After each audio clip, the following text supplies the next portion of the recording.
Ici. Oui. Chers amis, bonsoir. Bonsoir à tous. Shana Tova à tous.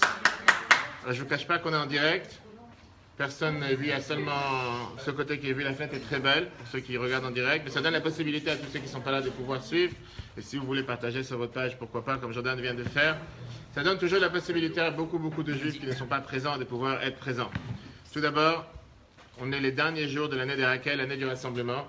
C'est énormément important de continuer à profiter de cette année, cette année avec beaucoup de bénédictions. Le fait même de réunir le peuple juif, le fait même de se réunir, à plus forte raison quand on a des invités qui viennent d'Eretz Israël, qui sont ici présents en tant que touristes. C'est vrai qu'il y a quelques temps, ils étaient là en tant que... moins que touristes, mais aujourd'hui ils sont venus en tant que touristes. Quand je demande à Ilana qu'est-ce qu'elle fait toute la journée, elle vous racontera après, elle m'a dit qu'elle a préparé un discours juste après. Et bien sûr, son mari, il ne faut pas oublier, parce qu'aujourd'hui elle n'est plus toute seule comme elle était avant. Avant de commencer le cours, je voulais qu'on dédie le cours pour le refouach lema de Eli Ben Keila. Le refouach lema ainsi que tous les autres de notre peuple juif. Je ne sais pas si on peut toujours dire Shimon Ben Sarah. Avec les nouvelles qu'on entend, en tout cas que Dieu fasse qu'on entend que des bonnes nouvelles pour tous les peuples juifs partout où ils se trouvent. On a pas mal de sujets intéressants ce soir et je ne sais pas combien de temps Monsieur le rabbin a accordé pour la cérémonie officielle. Mais ce qui est sûr, c'est ce qu'on va voir ensemble, je pense, deux composants, deux parties. Première partie, la tchouva. Est-ce que la tchouva, qui veut dire revenir vers Dieu, est-ce que vraiment on peut le faire? Est-ce que ce n'est pas contradictoire avec tout ce qu'on fait toute l'année? Et la deuxième partie, qu'on verra ensemble, c'est Rosh Hashanah. Dans moins de 6 jours exactement, on va fêter tous ensemble Rosh Hashanah. On sait très bien que Rosh Hashanah, c'est le jour du Nouvel An, c'est le jour du jugement, c'est le jour que tout est décidé. Et si Rosh Hashanah, vraiment tout est décidé, quel est le but de prier toute l'année? Bonne question ou pas? À quoi ça sert? Si tout est décidé Rosh Hashanah, on a déjà tout décrété. On va voir ce que la Gemara nous dit, on va voir ce que Tosfot nous dit, on verra ce que le Midrash, et bien sûr on terminera avec une histoire chassidique. S'il y a des questions, pourquoi pas. Commençons d'abord avec la tchouva. Qu'est-ce que ça veut dire tchouva de point de vue halachique? Bon, on va voir halachique technique, et après on verra ensemble dans les faits, dans la réalité. Si on pose une question à tout celui qui veut prendre la parole avec grand plaisir, Jordan, j'ai déjà posé cette question, mais maître de maison, comme on dit, quelqu'un qui n'a pas fait Shabbat cette semaine, peu importe pourquoi, il a oublié que c'était samedi, il pensait que Shabbat c'était dimanche, pour ne pas dire vendredi, il n'a pas fait Shabbat, et arrive Rosh Hashanah, arrive la période des 10 jours de Tchouva, et il dit, je demande pardon. Chatati, j'ai fauté. Je m'excuse, j'aurais dû le faire, je n'ai pas fait. Comment il peut réparer le fait qu'il n'a pas fait Shabbat? Est-ce qu'il peut vraiment réparer? Peut-être c'est irréparable. Shabbat, tu ne l'as pas fait, c'était la semaine dernière. En quoi? Parce que tu dis Chatati, parce que tu dis j'ai fauté, tu répares ce que tu n'as pas fait. À vous de parler. S'il fait Shabbat prochain, est-ce que ça va réparer le Shabbat dernier? Qui c'est d'autre? La Teshuvah, c'est le rabbin Ariel. Reset. D'accord. Comment est-ce possible que ça soit Shabbat, que ça soit n'importe quel... Et c'est une question qui est posée. C'est pas seulement que c'est une question qui est posée, le Rabbi Yosef Albo, un des plus grands sages, peuple juif en Espagne du XIVe siècle. Il vient et il pose cette question, de manière dure en disant c'est trop facile. Quelqu'un qui a volé, quelqu'un qui n'a pas fait Shabbat, quelqu'un qui a raté, qui n'a pas fait quelque chose qu'il aurait dû faire, tout d'un coup tu viens et tu dis je fais tchouva, c'est réparé. Pas forcément. C'est pas juste dire je fais tchouva, il y a des étapes. Voilà. Les Là, fautes que j'ai fait avant, je ne sais pas si tu as regardé le débat hier soir à 3h du matin, mais tu as posé la question qu'il ne fallait pas. Quand hier soir il lui a demandé la question pourquoi tu n'as pas encore détaillé quels sont tes revenus, etc., la réponse qu'il a donnée. Tu as vu le débat hier soir? La réponse qu'il a donnée, le jour où tu montreras tes 33 000 emails que tu as effacés, je montrerai mes revenus. C'était une très bonne réponse, je pense que c'était très intéressant. Et oui, et la réponse, elle est, tu as vraiment frappé sur, on va dire, sur le point qui fait mal. Parce que justement, qu'est-ce que ça veut dire faire tchouva? Quand je te demande une question, tu dis faire tchouva, qu'est-ce que ça veut dire faire tchouva? Prends-nous Rambam, Maïmonide, il chot tchouva, les lois de tchouva, et Rambam, il vient et te dit, quelqu'un qui vient et dit, chatati, j'ai fauté, il a fait tchouva. Bien sûr qu'on sait que le tchouva, il y a deux composants, il y a regretter le passé, prendre sur soi sur le futur. On va rentrer après dans les détails. Mais d'après Rambam, ça suffit largement de dire chatati, le fait que je dis j'ai fauté, j'ai fait tchouva. Rambam, il continue en te disant que tout ce qu'on raconte et tout ce qu'on rajoute, et on sait très bien que la journée on dit Hacham, no Bagan, no Gazan, mais on dit plusieurs fois les supplications, c'est ce qu'on rajoute. C'est, on va dire, on fait du, pas dire fait durable, mais c'est du surplus, c'est en plus. Combien de fois dans l'année on a le devoir... Il y a aussi la différence entre les fautes qui ont été commises envers Dieu... Et 100%.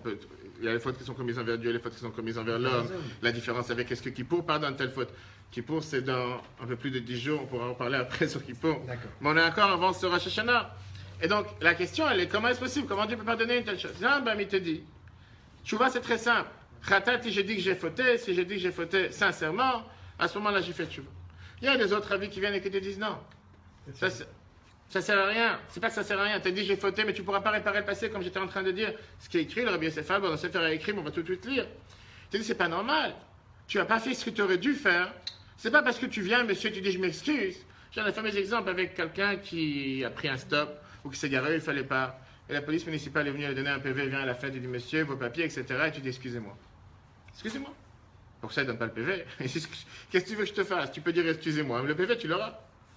Comment se fait-il que Dieu a mis en place ce système de tchouva?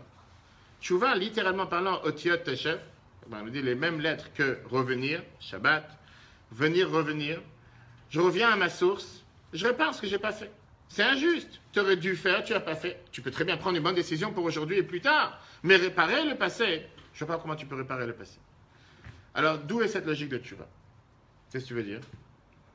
Comment tu t'appelles? Mathias. Mathias Ben Kharash, c'est dans la Mishnah, il y a quelqu'un pareil. Presque, Mathias Ben Kharash. C'est alors, qu'est-ce que tu penses? Ça arrive que tu fais une erreur de temps en temps? Fais tous ces erreurs tous les jours. À voix basse, personne n'a écouté. Et alors? Et qu'est-ce qui se passe? Qu'est-ce qu'il y a? Tu dis je m'excuse, ça y est, c'est fini. Tu as cassé la table. Tu veux m'excuser? La table, elle est cassée. De se prendre en compte qu'on va avoir, pas une punition, mais quelque chose avant notre tchouva. Ça va pas se faire direct comme ça. Alors je te dis, en disant je m'excuse, en disant j'ai fauté, tu as réparé quelque chose? Est-ce que la notion de réparation elle est importante dans la Tchouva? Énorme. Énorme. À tel point que la Torah te dit que grâce à la tchouva, tu transformes tes péchés en mérite. Donot na solo kezachiot, tes péchés, les fautes que même tu as fait volontairement. Ça c'est une réparation alors qui se fait malgré soi. C'est pas une réparation sur laquelle on agit.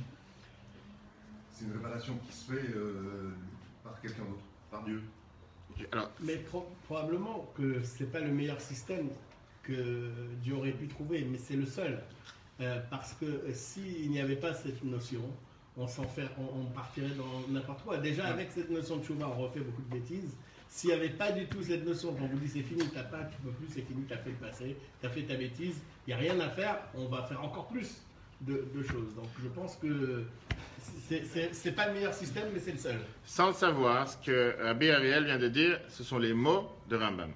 N'est-ce pas? Je les ai déjà entendus et je sais Rambam. pas. Je savais pas ce Maintenant, je te dis, les mots de Rambam, pour vous le dire, les mots de Rambam, alors je vais vous dire, j'ai amené le texte avec moi, le Rambam. On n'a pas répété ensemble. Non, on va répéter ensemble. Lui, c'est pourquoi pas. Tous les jours. Je peux vous dire où il était Shabbat, où il était avant Shabbat. C'est merveilleux au passage de voir quelqu'un qui fait tellement, et on n'entend jamais. Heureusement qu'il y a Facebook pour savoir quelque chose. Mais, Baruch Hashem, tout à l'heure on parlait du bien de Facebook. Rambam, Maïmonide, dans le guide des Agarés de Moreh Nevuchim, il dit exactement ce qu'il vient de dire.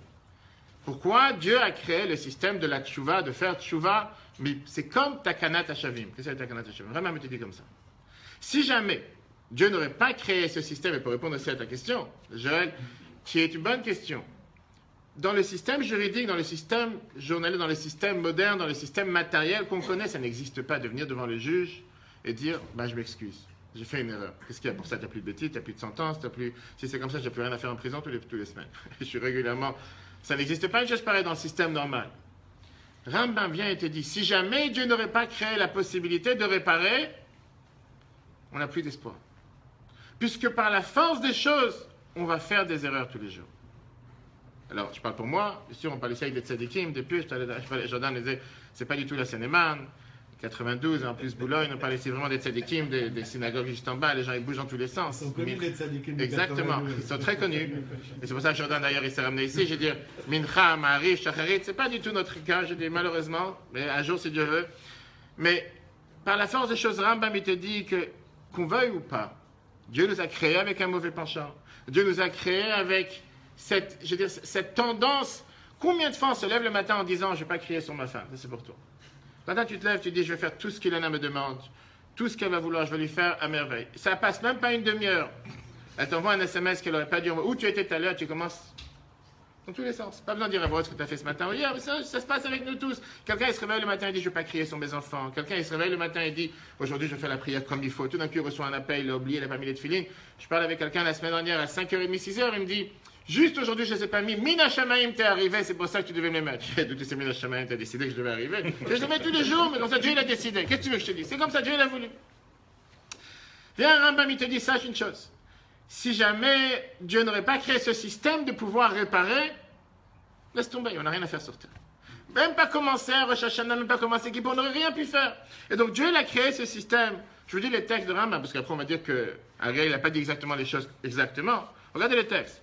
Atchouva et minadeot, la tchouva ça vient de l'idée, chez Biladen, que sans la tchouva, l'ot istader metziutam shel anashim bnei Torah. Ça ne peut pas exister l'existence même de personnes qui pratiquent la Torah. Pourquoi? Écoutez les mots que Rambam emploie.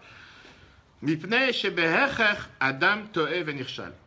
C'est forcément vrai, ça va se passer, le fait qu'un homme, il se trompe et il tombe. Et Rambam lui donne pourquoi la raison. O shemitor boruto ou ma'adif dea, ou parce qu'il est ignorant, il ne connaît pas, et automatiquement, il fait une chose qu'il n'aurait pas dû faire. Ou bien, Bida Shebehemet et Namadifim, il choisit quelque chose qu'il pas forcément savait qu'il devait le faire. Ou bien, chez Ta'ava, il a un certain plaisir, il a un certain désir, nous sommes tous humains. Au casse, certaines colères, Govri Malav, qui se surmontent sur sa personne. Ve'il ou Emina Adam. Si jamais quelqu'un il aurait cru, chez Cheverze, que ce qui vient de briser, ce qui vient de faire comme mal, Lonitan Lechuilolam, il n'aurait jamais pu le réparer. Ayam, Matmid, Betayato, il aurait tout le temps continué dans ses bêtises. Il s'aurait dit, de toute façon, il n'y a pas d'espoir. De toute façon, autant qu'il fait sur terre, comme quelqu'un m'a dit la semaine dernière, de toute façon, je ne pourrais pas réparer. Qu'est-ce que tu me prends la tête avec réparer? De toute façon, je ne pourrais pas, c'est fini, il n'y a pas d'espoir. Veoula, il même continue. Ayam aussi, Falmerio, il aurait rajouté sur ses bêtises et sur sa colère, Mikivan, Chilonotra, Loetza, parce qu'il n'a pas de conseil, il ne peut rien faire, il ne peut pas s'en sortir, il n'a pas moyen de réparer. Rambam termine. Avalima emuna bat tshuva. Mais le fait qu'on a la foi dans la tshuva de pouvoir réparer, ou yimtsa et tikuno, il va pouvoir réparer. Veyarzor le matzav tov yoter, il va pouvoir s'améliorer à une situation beaucoup mieux. Veshalem yoter, beaucoup plus parfaite. Mima shayabol ifne shavar avera. Le fait de savoir que Dieu me donne la possibilité de réparer, contrairement au système dans le monde en général, ça me donne de l'espoir en me disant, tu sais quoi, j'ai fait une erreur, c'est pas grave, avance. Et on va tout de suite voir après les grandes divergences dans le peuple juif, dans les deux grandes écoles, l'école du Moussa et l'école de la Chassidoute. Qu'est-ce que ça veut dire, comme on l'a dit tout à l'heure, Tchouva, quelqu'un l'a mentionné, est-ce que c'est juste réparer le passé ou dire juste j'ai regretté? On va voir après la divergence la divergence de vue et de manière comment réparer le passé. Mais d'abord, on en tient, je veux dire, au stade numéro 1. Rambam, basique, Maïmonide qui était un Sfarad, personne ne peut discuter contre lui, vient et te dit, si jamais tu viens et tu t'imagines et tu dis que tu pourrais, qu'il n'y a pas de tchouva sur terre, sache une chose, laisse tomber. Fais une belle vie, fais ce que tu as envie sur terre, et tu continueras dans les bêtises, et c'est fini. Prenons ce qu'on appelle aujourd'hui dans le milieu carcéral, avec les mots réinsertion. La Torah, pas seulement elle croit à ce qu'on appelle réinsertion, mais la Torah, elle croit sur le fait qu'un juif, par définition, ne fait pas de mal, ne fait pas d'erreur. Ça n'existe pas un juif qui faute, et ça sera la deuxième étape. D'après Rambam, Maïmonide vient et te dit, que tu veuilles ou pas, Dieu, il était obligé, il n'avait pas le choix, il était obligé de créer la tchouva. Vient le Rabbi de Lubavitch. Le Rabbi, il écrit dans une lettre par rapport à la tchouva, que c'est beaucoup plus loin que ça.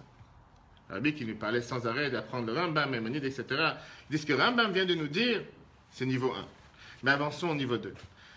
La paracha de Nassau, dans la Torah, on nous parle, et on nous dit comme quoi, toute l'histoire de la femme Sota, qui a eu des soupçons, que le mari s'imagine, peut-être elle s'est détournée, adultère, c'est pas le sujet de ce soir, mais la Gemara nous dit, pourquoi la Torah elle appelle Sota, la Torah elle emploie le terme, quand une femme se détournera, dans le mot tisté en hébreu, il y a le mot shtut.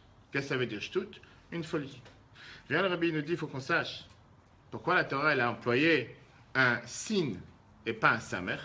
En général, quand tu veux parler avec un samer, quand tu veux dire tisté, tu reviens un samer, pas un signe.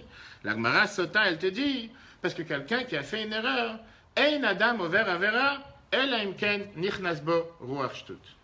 Quelqu'un ne fait pas un péché, quelqu'un ne fait pas une erreur, seulement si un vent de folie lui est passé par la tête. Qu'est-ce que ça veut dire?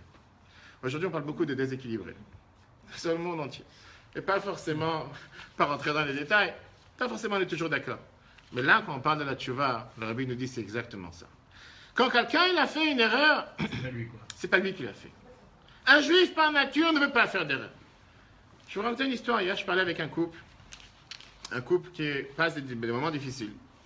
Et je parlais avec la femme en disant, elle me disait, mais c'est des épisodes dépressifs, des épisodes coléreux. Et des fois, je m'emporte et je commence à dire, et lui, je dis, pourquoi tu as dû t'emporter? Il a dit quelque chose. Tu n'as pas besoin de répondre. Il dit, mais ça me fait tellement mal, parce que c'est mon mari, c'est sensible et ça me touche. Je dis, justement. On aurait pu conseiller à chaque fois que quand quelqu'un il est nerveux, quand quelqu'un il est en colère, la meilleure des choses c'est de fermer sa bouche. C'est un conseil pour le coup. Meilleure des choses de rien dire. Tu diras dans 2 jours ce que tu avais à dire, pas aujourd'hui. Pourquoi? Parce que dans le moment où la personne... À mon avis, c'est pas pour lui le plus. Ah, c'est pour elle. Comme ça, c'est pour lui aussi. Lui, il doit être celui qui fait moins ça encore. Lui, il subit le pauvre, malheureux. Il est venu ici, il subit tellement la pauvre. C'est la place. La pauvre. Qu'est-ce qu'on a fait de toi, il a la vérité. C'est pour ça que j'ai dit que tu as un état dépressif tout à l'heure. Je te dis que tu c'est pas la personne qui a dit qu'elle n'a rien dit. Considère pas que c'est ton mari qui t'a dit ou c'est ta femme qui t'a dit. C'est un vent de folie qui lui est passé. Et la preuve, on voit ça malheureusement avec les alcooliques. J'espère que personne ici est alcoolique, j'ai rien contre eux. C'est vrai que chez Chabad, on n'a pas l'habitude de boire. La Torah nous interdit, le Rabbi l'interdit. Mais quelqu'un qui agit sous l'effet de l'alcool, c'est pas lui qui agit. Il suffit que quelqu'un fait un film, quand une personne est dans un état, on va dire, très joyeux, pas Rosh Hashanah et surtout pas Kippour, et qu'il enregistre ce qu'il est en train de dire ou en train de faire. 1 heure après, le lendemain, il va lui montrer la vidéo, il va dire, mais c'est pas moi. J'ai jamais fait une chose pareille. J'ai jamais dit une chose pareille. Tu lui montres la vidéo, il fait, c'est pas moi. Parce que c'est pas lui. C'est quelque chose qui sert. Alors, je ne parle pas par rapport à la justice dans le monde, française, israélienne, mais d'après la Torah. Le Rabbi nous explique, c'est là la raison. Pourquoi Dieu, par la force des choses, nous pardonne. Pourquoi Dieu nous donne la possibilité de faire tchouva. Pourquoi? Je ne peux pas te punir ou je ne peux pas te réprimander sur quelque chose que tu n'as pas fait. Oui, c'est moi qui ai fait cette erreur. Mais si j'aurais été dans mon état réel, pas dans l'état de vent de folie, j'aurais jamais fait cette erreur. Le fait que j'ai fait cette erreur, c'était parce que j'avais ce vent de folie qui s'est habillé à l'intérieur de moi, qui a fait en sorte que j'ai fauté. Alors c'est dans tous les cas, peu importe s'il a fait tchouva après ou pas. On y arrive. On y arrive. La table a été cassée. Il faut la réparer. Oui, si c'est pas de ma faute. Il y a une seconde, tu as 100% raison. Ones Rahmana Patre. Je ne sais pas si tu connais la phrase qui est répétée dans la Gemara sans arrêt. Ones Rahmana Patre, aval keman David lo ambrinan. Qui veut dire, cas de force majeure, la Torah ne te rend pas coupable, mais considéré comme si tu l'as fait. Tu ne l'as pas fait. Tu aurais dû amener un cadeau à ta femme le jour de son anniversaire. Puisque tu étais totalement en état de d'ébriété. Tu as oublié. Tu n'as pas pensé, mettre Rabat, tu n'as pas envoyé un SMS pour te dire c'est l'anniversaire de ta femme, amène un cadeau. Tu as oublié d'amener. Tu auras toutes les excuses sur terre pourquoi t'excuser du fait que tu ne l'as pas fait. Et on ne pourra pas t'en vouloir. C'est pas ta faute, tu n'étais pas en bon état, tu étais en état dépressif comme... Bref, ce n'était pas ta faute. Mais est-ce que tu l'as fait? Tu ne l'as pas fait. Tu es d'accord avec ça? On ne pourra pas te punir sur le fait que tu n'as pas fait. Là, on nous parle de l'étape. Dans aucun cas. Une seconde, on n'a pas encore commencé pourquoi la tchouva, là. Là, on a pourquoi Dieu d'abord a créé ce système de pouvoir réparer. Comment tu peux réparer? On a dit tout à l'heure la question, si j'ai pas fait Shabbat hier, qu'est-ce que tu vas réparer la semaine prochaine? Tu vas rien réparer, Shabbat, t'as pas fait, c'est pas fait. Viens la Torah te dit, le fait que t'as pas fait Shabbat, c'est pas toi qui l'as pas fait. T'aurais su, t'aurais pu, tu l'aurais fait. Le fait que tu as ce vent de folie qui s'est habillé à l'intérieur de toi, c'est ça qui a fait que Shabbat n'a pas été fait. Concrètement, Shabbat n'a pas été fait. Il faut le réparer. C'est la raison pour laquelle la Torah te donne la possibilité de pouvoir réparer. Mais de là à venir et dire tu n'as plus de chance, c'est un plan végipérate, c'est 0 chance, tu ne pourras jamais réparer, faux. Parce que ce n'est pas de ta faute. Maintenant, la suite de ta question, c'est que concrètement, il faut pouvoir rester sur terre et le réparer. Malheureusement, tu as quelqu'un qui peut agir comme ça toute sa vie, sans savoir si c'est en courant. Et le jour où il se réveille, c'est déjà trop tard. De là la raison pourquoi la Torah nous donne la possibilité de faire la tchouva. Mais alors, à quel moment on serait puni? Pourquoi tu cherches forcément la punition? Non, t'es il y a juge. des punitions. Tu es juriste. Non, mais il y a des punitions qui existent. Non, faut faire attention à qui je parle. Alors pourquoi elles existent si Quelle de toute punition façon, existe? c'est jamais de ma faute? Je vais te demander une question. Combien de fois arrive qu'on fait quelque chose qu'on n'aurait pas dû faire? Des centaines. Je parle, on fait tous les erreurs. Tous les jours, on fait des erreurs. Comme je disais tout à l'heure, moi je ne prie pas avec Minyan tous les jours. Malheureusement, il n'y a pas Minyan d'enseignement tous les jours. Ici, il a la chance. Très bien. Si jamais tu dis que notre religion, la religion juive, le judaïsme, c'est une religion qui a une sentence qui tombe le jour même, que c'est une religion de punition. Faux. Une seconde. On va débattre. On va débattre. C'est la paracha de la semaine dernière. Et la paracha de cette semaine, c'est quoi? Alors, on va rentrer sur la semaine dernière. C'est quoi cette semaine? Justement, Atem Nitzavi Mayom, le grand secret, Moshe l'a gardé pour la fin. On est ici le jour que Moshe va décéder. Dernier jour de sa vie. Toute la Torah, Moshe nous parle, bien sûr, l'histoire, on avance de l'histoire, Shemot, Vayikra, le livre des sacrifices. Moshe, il n'arrête pas de nous dire quoi faire, quoi pas faire, punition, pas punition, tu as 100% raison. Arrive la dernière paracha cette semaine, 2 reprises, Moshe répète la mitzvah de la tchouva. Sachez, je ne vous ai pas dit un secret. Jusqu'à présent, je ne vous l'ai jamais dit. Maintenant que Moshe sait qu'il s'en va, il dit, vous savez, tout ce que je vous ai dit jusqu'à présent, tout à l'heure quelqu'un a dit recette, maintenant préparé. Il n'a pas dit jusqu'à présent, c'est les derniers mots que Moshe fait savoir au peuple juif. Veshavta d'Hashem Elokecha, de la paracha ce Shabbat, vous pourrez revenir, vous pourrez réparer. Moshe dit, je vous donne un secret. Il faut réparer. J'ai pas dit le contraire, mais tu parlais de punition tout à l'heure. Mais de toute façon, c'est pas notre faute, donc c'est un wash tout. C'est ce que je t'ai dit tout à l'heure. Le fait que tu n'as pas amené un cadeau à ta femme le jour de ton anniversaire parce que tu n'étais pas en état de le faire, n'empêche pas que tu ne l'as pas fait. Puni parce que tu ne l'as pas fait, tu ne seras pas puni. Tu as parlé de punition. Il n'y a pas de punition. Tu ne l'as pas fait, tu l'as pas fait. Tu pourras toujours le rattraper. Mais on ne peut pas t'en vouloir, on ne peut pas te punir. C'est quoi l'idée de tchouva? C'est que, pas seulement c'est réparable, mais c'est comme si c'est transformé en mérite. Si j'ai pas fait tchouva. Tu vas loin. Mais je vais te dire une chose, ça n'existe. Je vais te dire une chose. C'est plus facile de pas Prends faire la Gemara Kiddushin. On va avancer, t'es marié? Non. Je vais te donner un conseil comment tu vas te marier. Tu vas dire à ta femme, prochaine fois que tu rencontres ta future femme, tu lui dis, je me marie avec toi sur la condition que je suis un tzaddik gamour. Tzaddik total, entier. Le plus grand tzaddik sur terre, plus que tous les tzaddikim qui sont ici présents. La Gemara vient et te dit, même si au moment où tu as dit ça, et ça c'est la condition pourquoi tu te maries. Tu te maries sur une condition, je me marie avec toi à condition que je suis un tzaddik gamour. Viens la Gemara, elle te dit, même si au moment où tu l'as dit, tu étais un rachat gamour, tu étais un mécréant total, tu faisais toutes les bêtises qui peuvent exister sur terre, le mariage, il est totalement valable. Pourquoi? Shema irer tchouva belibo. Viens la Gemara te dit, peut-être tu as eu une pensée de tchouva dans ton cœur au moment où tu l'as dit, c'est considéré que le mariage est valable. C'est pas un mariage tronqué, c'est pas un mariage qui tombe à l'eau parce que tu as dit une mauvaise condition, parce que la Gemara considère que tu peux faire tchouva en un instant. Et je ne sais pas si tu te rappelles l'histoire d'Elisha ben Avouya, ce fameux, on va dire athée, ce fameux celui qui a tout fait sur terre qu'il n'aurait pas dû faire. Et qu'est-ce que Rabbi à ce moment-là dit? Rabbi Yehuda, qui s'est mis en pleurant en disant, il y en a qui achètent son monde en plusieurs heures, Veyesh connaît olamo b'sha'a achat. Il y a quelqu'un qui peut réparer et acheter son monde en un instant. Excusez-moi. Oui. Il faut vous dire quand même, monsieur, vous avez une question importante. Oui. Et ici, il ne fait pas que chose. Alors, je suis en train de répondre. Ben, il faut vous dire qu'il s'enfonce encore plus dans le péché et dans la faute. Pourquoi je viens de dire quelques phrases? Pour te dire que ça n'existe pas, pour notre croyance, un juif qui ne fait pas de tchouva. Donc il ne sait pas où ça refuse de faire. Ça n'existe pas un juif qui refuse de faire. Alors, encore une fois, je suis d'accord avec le décalage. Il y en a qui va faire tchouva aujourd'hui, il y en a qui va faire tchouva dans un an.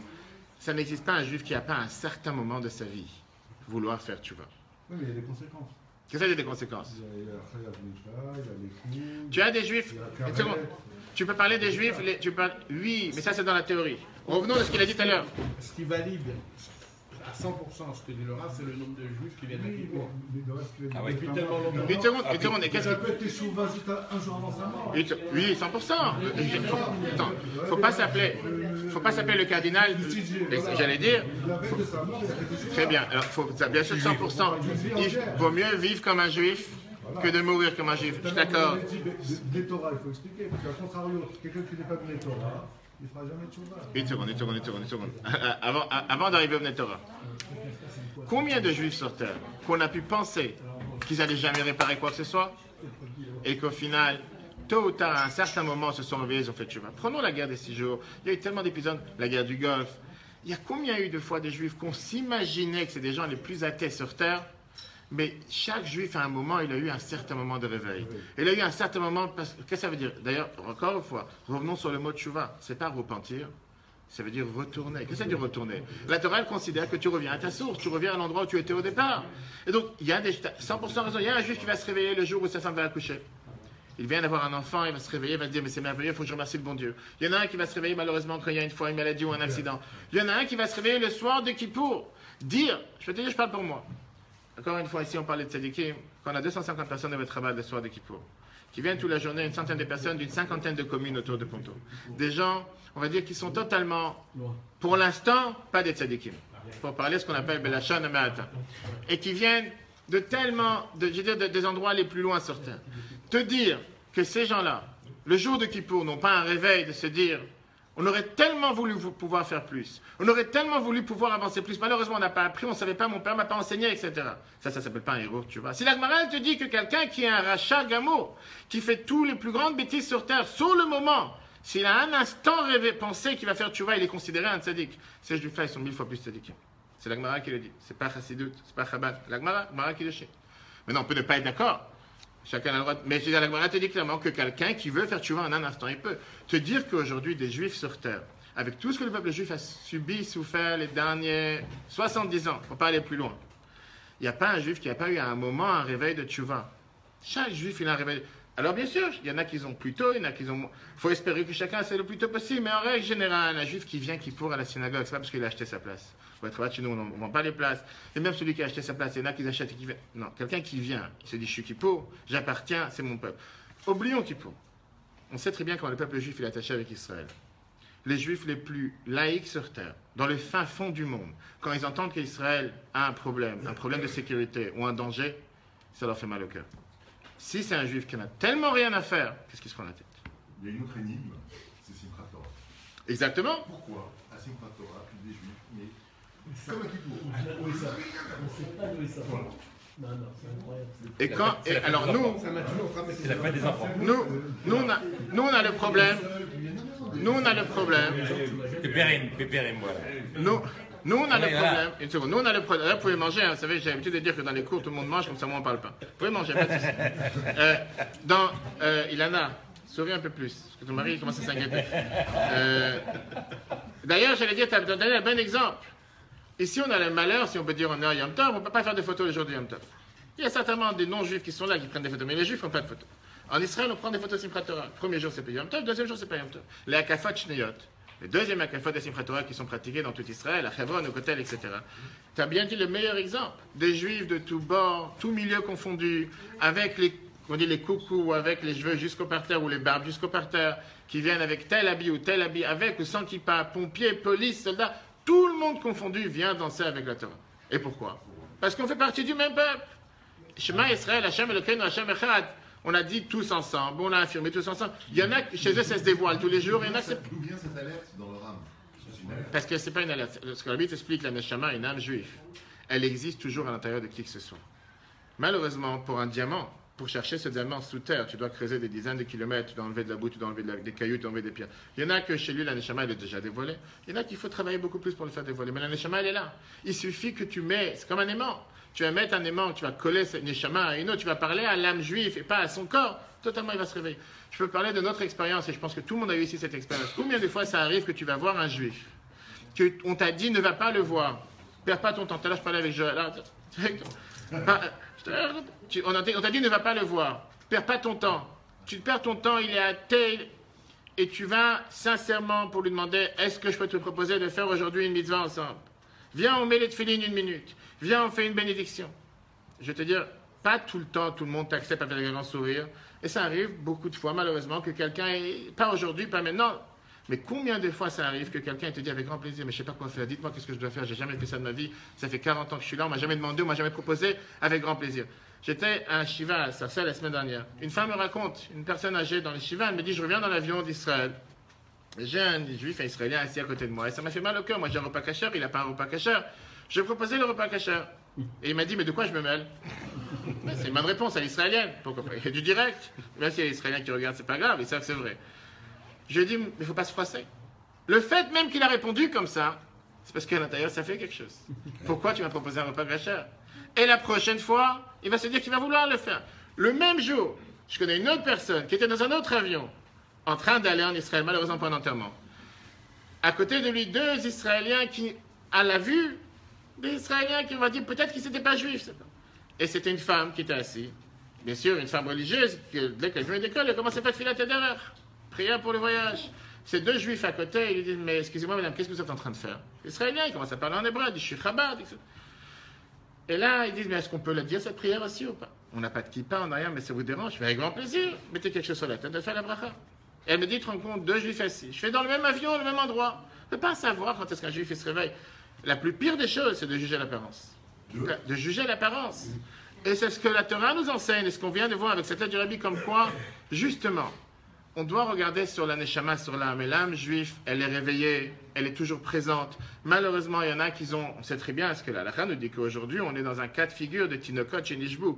Des enfants, malheureusement, qui n'ont pas eu la chance d'apprendre, des jeunes qui n'ont pas eu. Et même s'il y a un rejet, je peux vous dire tellement d'histoires, peut-être après, des gens de 70 ans, 80 ans, qui n'ont pas mis les tefilines de leur vie, qui m'appellent et que je rencontre. J'ai rencontré une histoire avec un juif, je ne sais pas s'il est sur Facebook, s'il est, il fera coucou, comme on dit.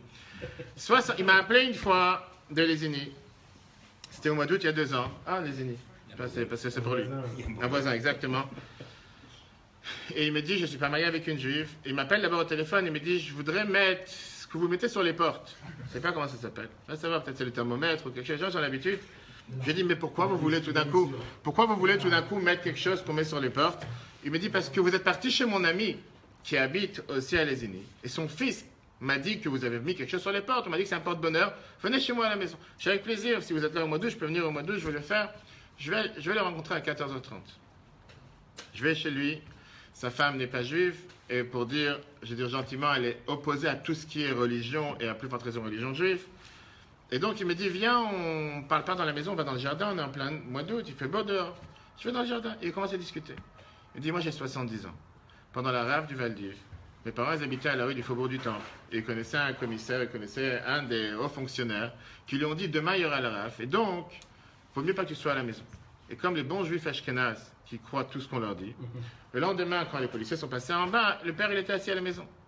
Il s'est dit, mais tu penses vraiment qu'il va se passer une chose pareille? Il n'y a rien à se passer. Quand les policiers sont passés en bas, ils ont dit n'allez pas chez lui parce qu'on l'a déjà. Bref, on sait qu'il ne doit pas être là, ça ne sert à rien de passer chez lui, comme ça il a été sauvé. Donc, on avance plusieurs années. Je dis, mais ça fait combien de temps que vous habitez ici, dans ces champs de betteraves? À l'époque, c'était des champs de betteraves. Je fais, ça fait 40 ans. Je fais, pourquoi vous m'avez appelé? Je dis, voilà, je voulais mettre une mezuzah, etc. Mais sachez une chose, je n'ai pas fait bar mitzvah, j'ai rien fait. Et il commence à pleurer. Je lui dis, il faut rencontrer cette situation avec un juif d'un certain âge. Qui je suis, j'ai rien fait, et commence à pleurer avec des larmes chaudes en me disant, j'ai perdu ma vie. Je voudrais tellement me rapprocher de ce qui je suis, de mon peuple, je ne sais pas par quoi ni comment. Et on m'a dit que c'est quelque chose. On a discuté ensemble 1 heure. J'ai dit, venons, on fait bar mitzvah aujourd'hui. Il fait, mais comment? Je fais, on met les tefilines. On va faire une bar mitzvah ensemble, on va mettre les tefilines, c'est le plus grand bonheur. Et il était en train de pleurer, en train de dire chez Maïsraël. Je lui dis, c'est des histoires presque quotidiennes. Après les tefilines, il ne faut pas oublier pourquoi je suis venu. Je suis venu pour la mezuzah. Je dis, où vous voulez placer la mezuzah? Il me fait, dites-moi vous. Je fais, écoutez, il y a la porte d'entrée de la maison, c'est l'idéal. Si vous voulez mettre une mezuzah, si vous voulez la porte de votre chambre, la porte du salon. Il me boite parce qu'il est diabétique, donc il ne marche pas très bien. Et ils lui ont coupé plusieurs doigts de pied. Bref, on avance vers la porte de la maison, et là, il y a madame qui nous suit, et qui me dit, moi j'avais la mezuzah dans la main, c'était presque comme un revolver. Et elle me dit, mais qu'est-ce que vous avez dans la main? Je dis, ça se peut qu'elle est en live, je ne sais pas si c'est en Facebook, mais si elle est en live, avec plaisir, elle m'appelle. Je dis, ça s'appelle une mezuzah. Mezuzah veut dire poteau. Traduction. Pour ta femme, mezuzah de Betecha veut dire poteau. Et c'est quoi? Je dis, mezuzah, c'est une protection pour la maison juive. On a le dessus le mot Shin Dalatut, Shomer Daltot Israël, le gardien des portes des juifs. Et donc, c'est une manière de protéger notre maison. On met l'alarme, on met la sécurité aux fenêtres, on met la sécurité aux portes. Une fois, je veux pas de religion chez moi à la maison. Non, il y a monsieur d'un côté et madame de l'autre. Et moi, je suis au milieu.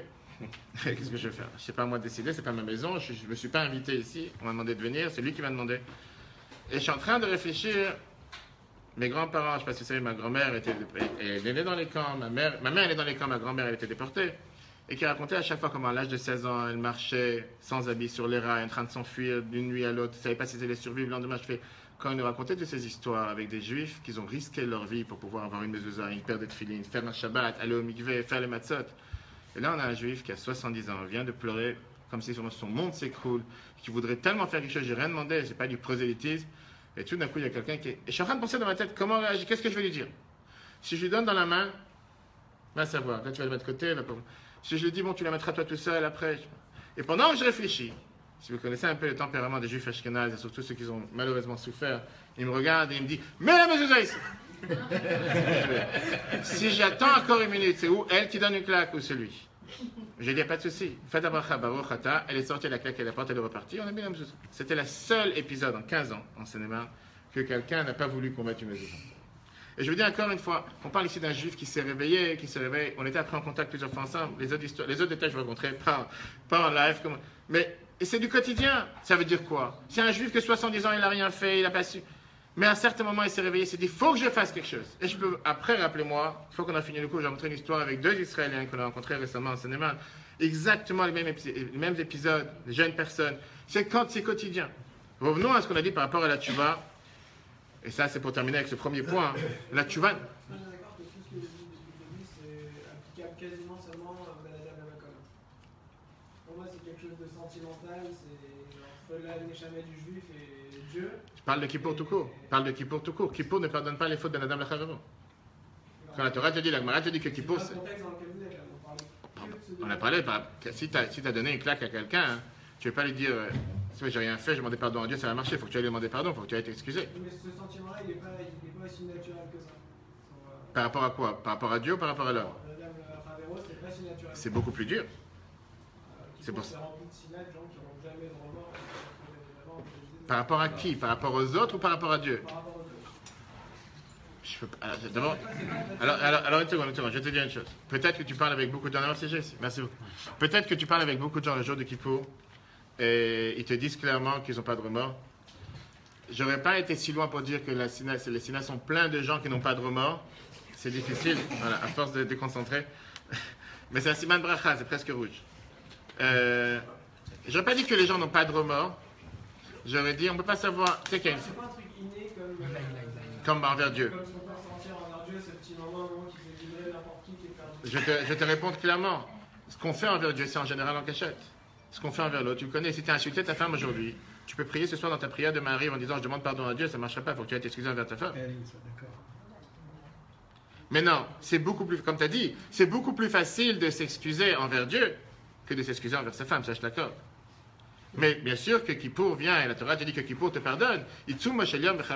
Le jour de Kippour même fait que il te pardonne. Les fautes, Ben Adam Lamakom, tu as 100% raison. Ben Adam Lachavero la halakha te dit. Tu dois aller demander pardon. Et si la personne ne veut pas te pardonner, tu dois demander une deuxième fois. Et sinon une troisième fois. Si 3 fois la personne ne veut pas pardonner, qu'est-ce que tu veux faire? Tu as fait ce que tu devais faire. De l'autre côté, la halakha te dit il ne faut pas que quelqu'un ne soit arzar, qu'il soit cruel pour ne pas vouloir te pardonner. Tu as 100% raison. Mais dans les faits de tous les jours, bien sûr que si tu as fait quelque chose, Ben Adam Lachavero, en l'un envers l'autre, tu dois demander pardon, tu dois t'excuser. Quelqu'un qui est.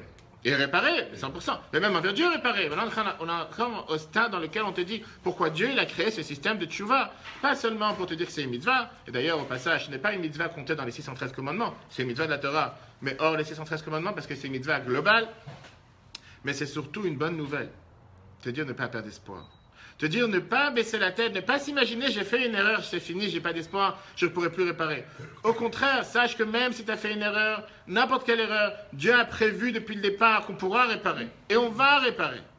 Et quand on parle de tchouva, avant de passer au deuxième point qui était Rosh Hashanah, terminer avec un autre point important, qu'on a dit tout à l'heure, la différence entre l'école du Moussar ou l'école de la Chassidoute.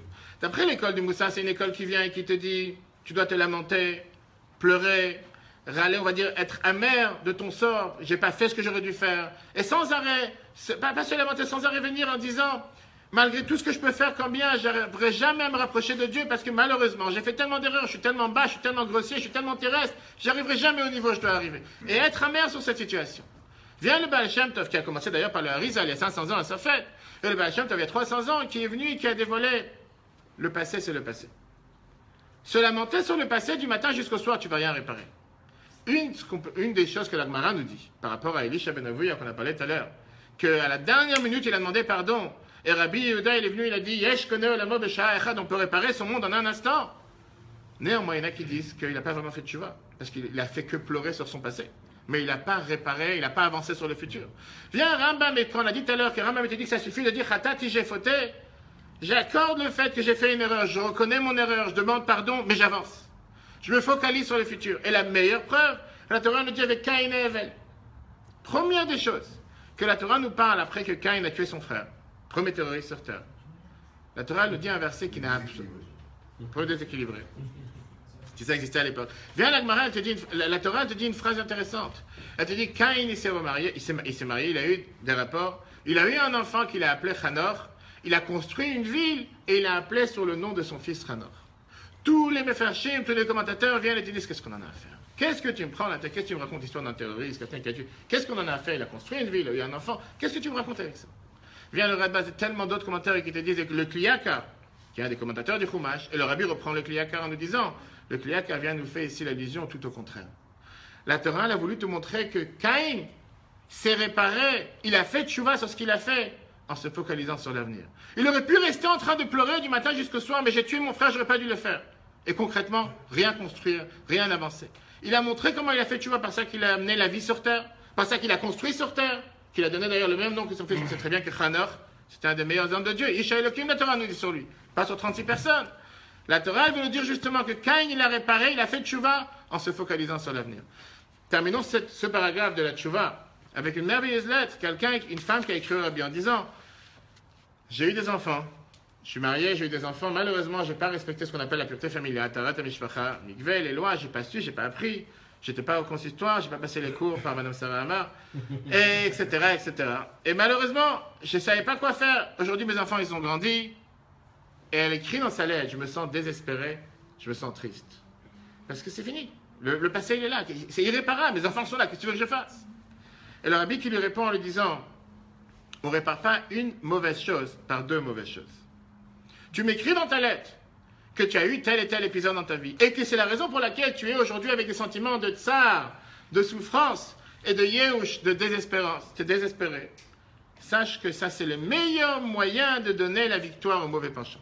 Car le mauvais penchant, le Yetzer Hara, ne veut pas que tu agisses. Il veut que tu sois amer, il veut que tu pleures. Parce que dans le temps que tu pleures et que tu n'agis pas, tu fais rien. Que tu pleures, que tu sois amer, ça ne le dérange pas. Pleure toute la journée, sois amer toute la journée. Mais le moment où tu prends une décision d'agir, il va tout faire pour t'empêcher. La Bible continue en lui disant, comment tu peux réparer le passé? Maintenant que tu connais les lois, enseigne à tes amis, enseigne à tes voisins, enseigne à tes proches. Et par ça, tu vas réparer le fait que dans le passé, tu n'as pas fait ce que tu aurais dû faire. Avec ça, on a terminé le premier paragraphe, le premier point qui était le point de Tchouva. S'il y a des questions? Objections? Vas-y, pas de souci. N'hésite pas. Mais manger, c'est dommage. Ilana, tu vas manger, personne ne mange à cause de toi. Il y a une parabole. Je vais énerver Ilana. Il y a une parabole. Oui. Qui me fait pas. Ce que vous avez dit, ça me fait penser à quelque chose. Au Midrash qui explique les larmes. Parce que quand Adam et Chava sont descendus sur terre, quand Dieu les a chassés, Chava a pleuré. Et les anges ne savaient pas ce que c'était que les larmes. Donc ils ont dit, qu'est-ce que c'est? Enfin, je crois que c'est à peu près comme ça. Qu'est-ce que c'est? Qu'est-ce qu'elle a qu'on n'a pas? Il a dit, c'est quelque chose que je leur ai accordé, que la souffrance soit supportable. C'est-à-dire qu'en fait, il a augmenté quelque chose pour que la vie sur Terre soit supportable. En fait, et alors, ça ressemble beaucoup à la Tchouva, comme vous venez de la présenter. C'est-à-dire que virtuellement, elle n'existe pas. Mais il l'a inventée. En disant, vous pouvez faire, et vous pouvez. Il n'y a pas de réparation possible, mais en avançant, ça fera réparation à mes yeux. Et ça ressemble à. C'est un aménagement, en vrai. Pourquoi? C'est pas une règle. Aménagement de peine. Non, presque. Ok. Qu'est-ce que tu voulais dire? Je veux dire qu'il y a un problème de définition, ce que vous appelez la tchouva, parce que la tchouva c'est énorme. Dans la vie d'une personne, il y a des millions de détails. Mais chaque minute, tu fais tchouva. Oui, mais chaque minute, on fait des détails sur une chose. Alors, par exemple, ce que vous savez, c'était le rapide, etc. Mais par exemple, le Rav Kook dans Orchot HaTchouva, il dit que la tchouva, ça se fait dans chaque détail de ta vie. C'est-à-dire, une personne qui fait rien du judaïsme, qui vole, qui tue. Alors d'abord, il va commencer par arrêter de voler, par aller s'excuser. Et là, il aura fait tchouva dans le vol. Après, il va faire. C'est-à-dire, la tchouva, c'est toute notre vie. Oui, c'est un concept. C'est toute notre vie. Et c'est d'ailleurs ce que je disais. Mais c'est ce que je te disais. C'est que tu as le droit au repentir. C'est ce que je te disais tout à l'heure. C'est la raison. C'est la raison Comment ça, même. condamnation à mort? C'est la. Je suis d'accord avec ce qu'on a dit. Voilà. Mais tu peux ne pas être d'accord. Non, mais je suis d'accord. Une seconde, je vais te terminer, mais tu as bien dit. 2 points. Pardon. Premièrement, on a dit tout à l'heure, c'est pas une mitzvah qui compte parmi les autres C'est la mitzvahs. condamnation à mort. Pourquoi? Parce que c'est une S'il n'y a mitzvah pas le globale. pardon. Mitzvah globale qui est Ouais, au-dessus les des juges 613. ont pas. Mais analysons même ce que tu viens de dire qui est 100% vrai. C'est simple. l'histoire. Combien de fois par jour on demande pardon? Ça, plus ça, il n'y a plus Tu rien. fais le matin Shacharit, Tachanoun, Slachlanu, etc. Tu fais le soir la Mincha, Mahari. On va dire que tu fais le schéma le soir avec Tachanonim 4 fois par jour. D'accord? La veille de Rosh Chodesh, on dit en général s'il y a un Kippour Katan, un petit Kippour, on a l'habitude de demander pardon sur le mois. Le mois d'Elul, on demande pardon sur l'année. Et bien sûr, le jour de Kippour, 5 fois Al-Chet à voix basse, 5 fois Al-Chet à voix haute, 10 fois. À part ces périodes-là, qu'est-ce qu'on fait le reste? La Torah considère, qu'on se dit dans les Kiddush tous les vendredis soirs, Asher Bara, Elohim, la Asot. Rashi demande la question, qu'est-ce que ça veut dire que Dieu il a créé pour faire la Asot, les Taket, pour réparer? Dieu aurait pu créer le monde sans nous, il n'a pas besoin de nous. Dieu il a voulu nous donner une part de responsabilité, une part de partenariat dans la création du monde, mais Dieu voulait faire en sorte que nous, si on puisse faire quelque chose, on puisse avancer, réparer, que ce ne soit pas qu'on vient à table et que tout est prêt comme il en a tout préparé, mais malheureusement personne ne touche. Mais au final, Dieu il voulait absolument que les choses soient très bien. Ça veut dire que Dieu nous a créés sur terre la saute, le taken. Pour réparer, pour avancer, pour construire. Dieu ne nous a pas mis sur terre pour glander, Dieu ne nous a pas mis sur terre pour être au chômage, j'espère que j'ai insulté personne. Dieu ne nous a pas mis sur terre pour bronzer à la plage 24 heures sur 24, 6 jours sur 7. Dieu nous a mis sur terre pour être en action, construire, avancer. Ah, il faut un moment réparer, tchouva, comme tu as dit. Pour ça, il y a des moments précis. Dieu ne te demande pas de te lamenter du matin jusqu'au soir, j'ai fauté, j'ai fauté. Qu'est-ce que tu vas faire en fautant en disant j'ai fauté? Non, je dis, si chaque moment, c'est un moment de bilan, je ne sais pas s'il y a des comptables ici, si tu dis que chaque jour de l'année, tu dois faire un bilan, tu ne fais plus rien. Il y a un moment où tu fais un bilan, il y a un moment où tu travailles, et il y a un moment où tu fais un bilan global, et un moment où tu fais un bilan général, mais tu ne peux pas sans arrêt te focaliser sur j'aurais dû, et en attendant, la journée, elle est passée, tu n'as rien fait. Bien, la Torah te dit, tu as un moment de la journée dans lequel tu dois faire, un moment de la journée dans lequel tu demandes pardon, mais après, focalise-toi sur avancer et continuer, pareil toute l'année. Et ça, c'est comme l'a dit par rapport à Caïn et Abel. Ça même, grâce à ça que tu vas construire, tu vas automatiquement réparer le passé. Mais se lamenter sur le passé, tu ne vas rien réparer. Avançons sur le deuxième point, parce qu'il y a des questions. Vous pouvez vous servir. Vous voulez que je vous serve? Je vais vous servir, je suis pas les assiettes, c'est pas ceci. Hein? Question? On avance? Rosh Hashanah, hein? Allez-y, allez-y. Oui, pourquoi pas, allez-y. Être cash, comme vous dites. Direct. Allez-y. Cash. C'est la mère de qui? C'est la mère de lui. D'accord. D'accord. J'ai compris. Ok. Allez-y, allez-y. Il n'y a pas de souci. C'est lui la victime. Ok. Allez-y. Pourquoi j'attends pas 80 ans pour faire tes choix? Bien une phrase. Exactement. Non, exactement. D'abord, c'est une très bonne question. Imagine si tu vis jusqu'à 120 ans. D'abord, c'est une très bonne question. Deuxièmement, la réponse, elle est que pas seulement, encore une fois, le concept de tchouva, c'est pas dans les quelques mots qu'on est en train de dire, on ne peut pas élaborer tout le concept de tchouva. Mais tchouva, contrairement à ce que les gens pensent, tchouva n'est pas fait seulement pour les gens qui ont quelque chose à se reprocher ou quelque chose à réparer. Tous les tzadikim doivent faire tchouva. Chacun de nous, chaque jour, à chaque instant, comme il a dit tout à l'heure, le fils, à chaque niveau, doit faire tchouva. Quelqu'un qui a volé doit arrêter de voler. Quelqu'un qui n'a pas volé, mais il a quelque chose d'autre à arrêter. Et quelqu'un qui se dit qu'il est parfait, dans sa même, peut toujours avancer et améliorer. Ça n'existe pas quelqu'un qui ne peut pas faire tchouva. On a tous le devoir de faire tchouva à chaque instant. La raison, elle est très simple. Le Rabbi a posé une fois la question, et c'est une question intéressante pour tous celui qui fait 3 prières par jour. Mincha, en général, la prière de l'après-midi. Alors en été, c'est toujours 5h, 6h, 7h, peu importe les horaires. En hiver, la majorité des synagogues le font Mincha Ma'ariv ensemble. D'accord? Mincha Ma'ariv ensemble. En France, en Europe. Oui, on est européen, je dois faire attention. On n'a pas de Brexit. Oui, c'est vrai. Parce qu'ils veulent occuper le temps, faire les retours. En France, on occupe le temps des rabbins, on occupe le temps des gabins, faire un petit cours au milieu. Bref. Pourquoi pas? Il faut bien qu'ils fassent quelque chose sur le chômage de la journée, non? C'est juste comme on dit tous les jours. Ok. Et tu es à la synagogue à 7h30, tu fais la Hamida. Sincèrement, tu comprends ce que tu dis chaque mot, et tu dis, Slach Lanu, je demande à Dieu, pardonne-moi. J'ai fauté, je demande pardonne-moi. Tu n'es pas sorti de la synagogue. Tu n'as même pas parlé au portable, tu n'as même pas insulté ni ta femme, ni ton voisin, ni ton ami. Tu as fermé le portable comme un bon juif, tu rentres à la synagogue, tu fermes le portable, il n'y a pas de portable, il n'y a rien. Fini la Hamida. Le rabbin, il n'est pas là aujourd'hui. On demande, qui c'est qui commence Ma'ariv? Tu commences Ma'ariv. On dit Jordan, Ariel, Dov, peu importe. Commence Ma'ariv. Tu commences Ma'ariv. C'est 5 minutes après, tu recommences la Hamida, Slach Lanu, pardonne-nous. Qu'est-ce que tu as fait entre-temps? Qu'est-ce que tu as fait entre-temps pour demander en espace de 5 minutes? Pardon, excusez-moi. Qu'est-ce qu'on est? On est schizophrène du pardon.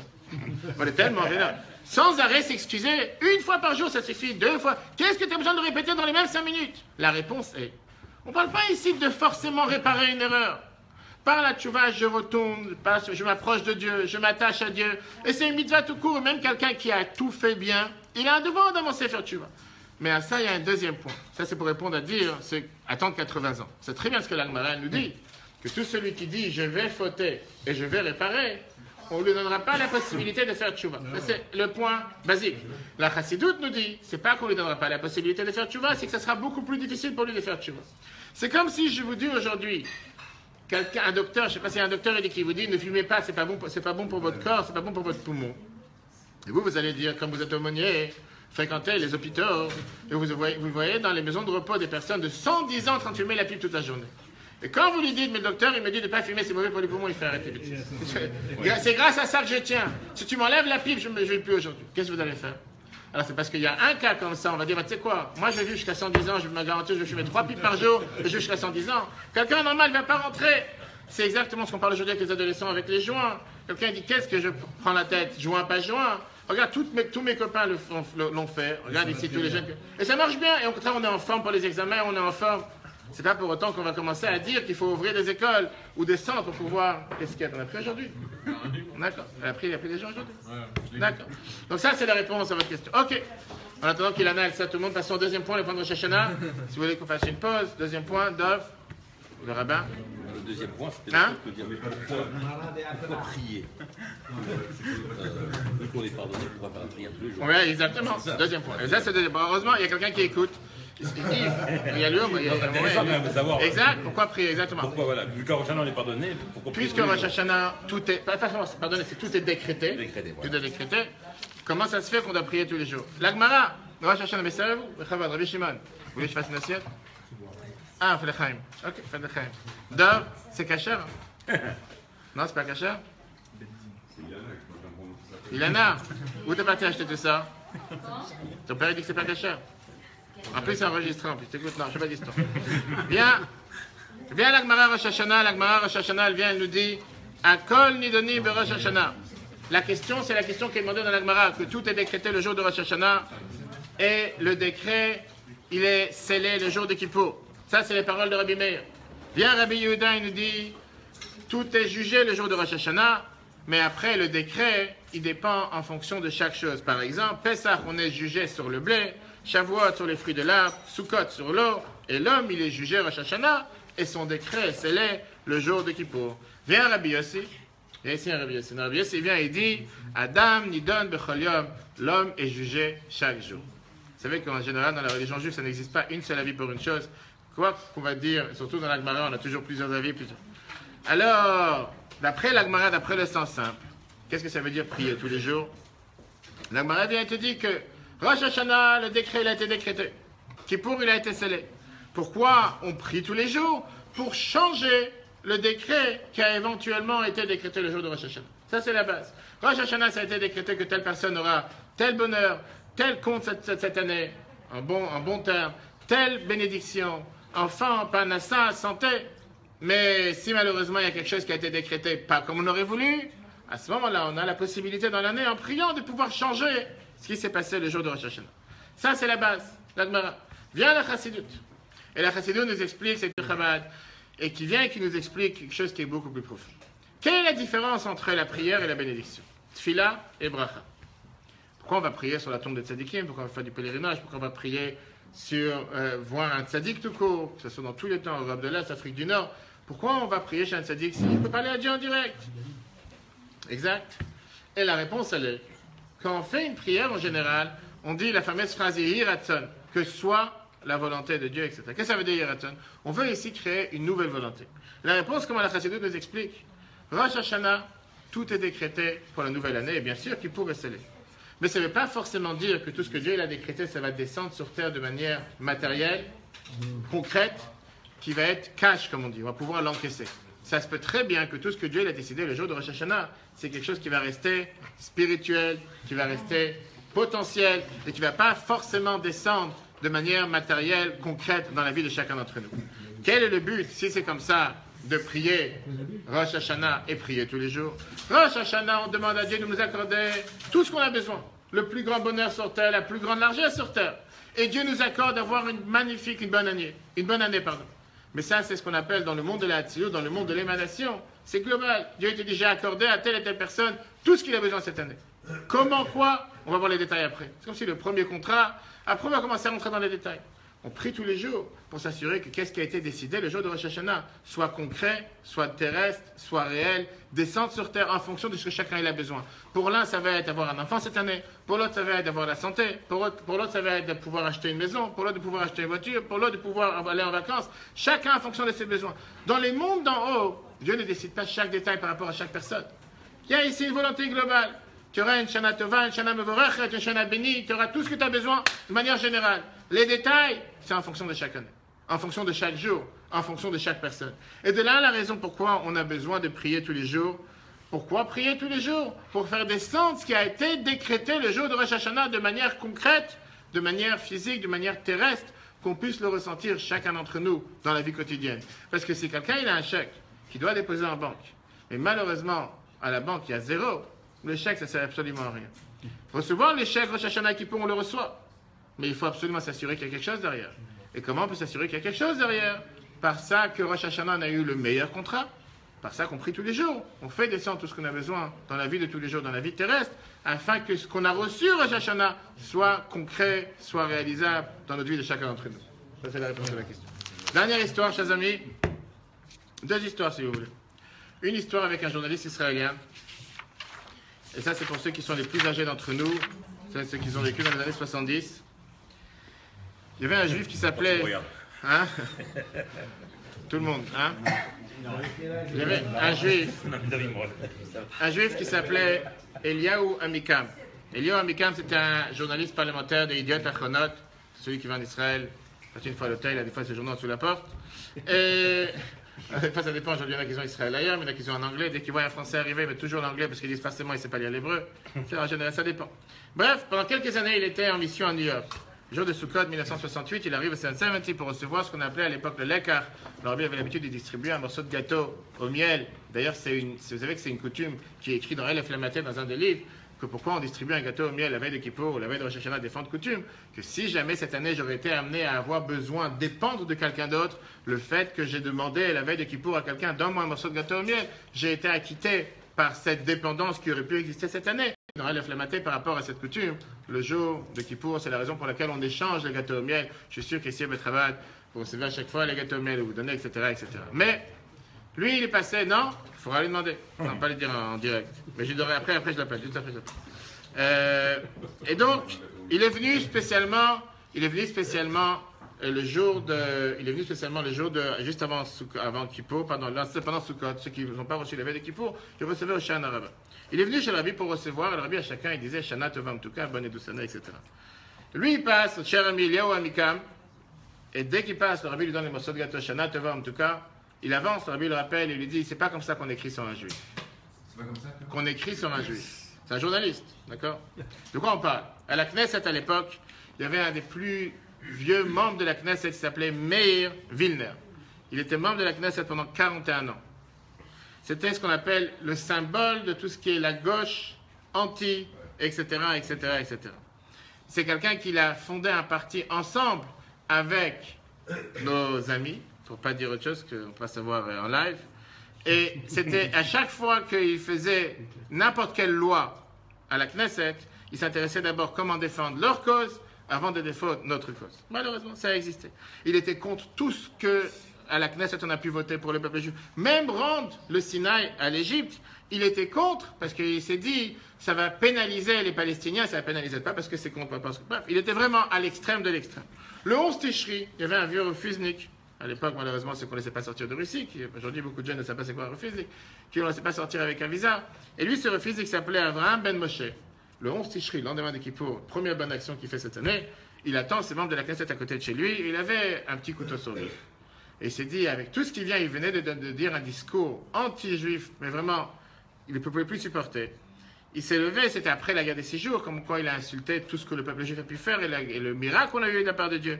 Et c'est venu, il a voulu le poignarder, sauf que c'est russe, il pensait qu'il était en Russie, il n'était pas en Russie. Mais ni le couteau était adapté, ni lui savait qu'est-ce qu'il faisait, donc l'autre s'en est bien sorti, il n'a presque rien eu. Presque rien eu, une petite égratignure, il n'a rien eu. Il a voulu faire quoi que ce soit.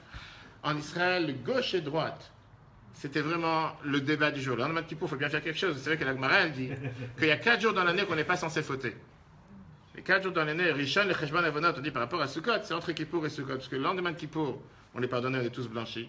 Entre Kippour et Sukkot, on est tous occupés avec le lulav, la soukha, etc. Donc on n'a pas le temps de faire des fautes. C'est les 4 jours blancs. Je n'ai pas dit que tout le monde peut faire ce qu'il veut. En mitzvot, bien sûr, pas de... Mais en tout cas, lui, il s'est dit, il va en profiter. Tout Israël est en train de débattre. Et notre ami Eliaou Amikam, qui n'est pas forcément un juif religieux ni quoi que ce soit, qui est journaliste de Idiot Achronot, il a écrit le titre « Dommage que le couteau n'était pas plus long et plus pointu ». Parce que tout le monde, même les gens les moins, ils avaient une idée contre lui. Quand il passe devant le rabbi, quelques jours plus tard, Sukkot, et le rabbi lui donne le gâteau, le rabbi lui dit, c'est pas comme ça qu'on écrit sur un juif. Lui, il s'est dit, je sais pas de quoi le rabbi parle, apparemment, il sait pas, qu'est-ce que j'ai écrit? Et certainement qu'il connaît pas ce juif, parce que s'il aurait connu ce juif, pas seulement qu'il m'aurait dit bravo pour ce que tu as fait, va savoir. Et donc, il commence à expliquer au rabbi en lui disant, mais excusez-moi, vous savez de qui je parle? Vous savez, c'est qui cette personne? Il nous cause tellement de tort, il cause du tort à Israël, il cause du tort au peuple juif. Presque comme on a BDS aujourd'hui, malheureusement dirigé par certains juifs. C'est incroyable. Je ne peux pas me retenir, je suis obligé de... J'avais dit, écoutez, il y a beaucoup de monde qui attend. Je ne peux pas vous répondre, on ne peut pas commencer maintenant un débat. Mais rentrez chez mon secrétariat. Demandez au secrétaire de vous donner ce que j'ai parlé ce Shabbat. Le Shabbat, le rabbi a parlé sur la fameuse phrase qui est écrite à la fin de la Gemara Ta'anit, que même les Rechaim, c'est la réponse à la question qu'on a dit tout à l'heure, Mleim mitzvot kerimon. Même les pachés Israël, même les fauteurs du peuple juif, sont pleins de mitzvot comme la grenade. Le rabbi a expliqué que oui, c'est quelqu'un, mais encore une fois, c'est un juif, on ne peut pas savoir si on le prie. Et sur cette même phrase, un fameux débat qu'il y a eu une fois avec un disciple de Satmer et le rabbi, il était en train de passer dans les dollars du dimanche, et le rabbi dit, qu'est-ce qu'il a parlé, le rabbi de Satmer ce Shabbat? Il lui dit, il a posé une question. Et la question qu'il a posée, comment? Il n'a pas compris la fin de la Gemara. La fin de la Gemara nous dit que quoi? Que même les Rechaim, ils sont appelés, même ceux qui sont pleins de péchés, ils sont pleins de mitzvot, comme la grenade. Comment est-ce possible? S'ils sont des Rechaim, ils ne peuvent pas être pleins de mitzvot comme une grenade. Bonne question. Le rabbi qui lui répond, moi, si j'ai appris ce morceau de Gemara, et moi j'avais la question à l'inverse. Puisque la Gemara nous dit qu'ils sont pleins de mitzvot comme une grenade, comment on peut les appeler des Rechaim? Mais différentes manières de voir les choses.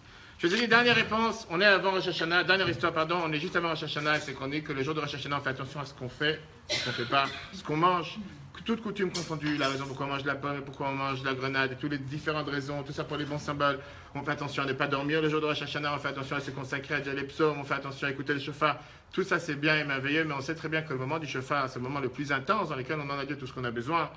Que Dieu fasse que le jour de Rosh Hashanah, cette année, ce soit le jour de la vraie délivrance. On dit qu'on puisse écouter le shofar de Mashiach, le shofar, tout le peuple juif réuni à Yerushalayim, tous ceux qui ont besoin de foi, Shlema, Eli ben, Eliaou ben, Kémia, foi Shlema parmi tous les autres malades du peuple juif, Shimon ben Sarah, si on peut encore prier pour lui, ainsi que tout le peuple juif, qu'on entend toujours que des bonnes nouvelles, que tout ce que le peuple juif a pu subir cette année dans les 4 coins du monde, ça se finit une fois pour toutes, et que toutes les prières qu'on dit le jour de Rosh Hashanah, on ne prie pas seulement pour le peuple juif. Si vous regardez la prière en français, on dit qu'on attend le jour dans lequel toutes les nations du monde ils vont reconnaître que Hachem Israël Melech ou Malchut Bakol Mashallah, que Dieu c'est le roi et que Dieu dirige la planète. À ce moment-là, on sera garanti de ne pas débattre ni d'un débat, ni d'un deuxième débat, ni qui va être, ni qui va pas être. Mashiach sera déjà là, toutes les réponses seront répondues. Comme je dis toujours, le jour de Kippour, on ne passera pas à la synagogue toute la journée avec 5 prières. Imaginez-vous Kippour dans le temple, avec les sacrifices, avec la fête, on voit le grand prêtre sortir du temple et toutes les chansons qui étaient autour de Jérusalem. Ce sera un autre Kippour merveilleux. Peuple juif réuni à Yerushalayim qui se passe très prochainement. Shabbat Tov à tous, avec ça en couple.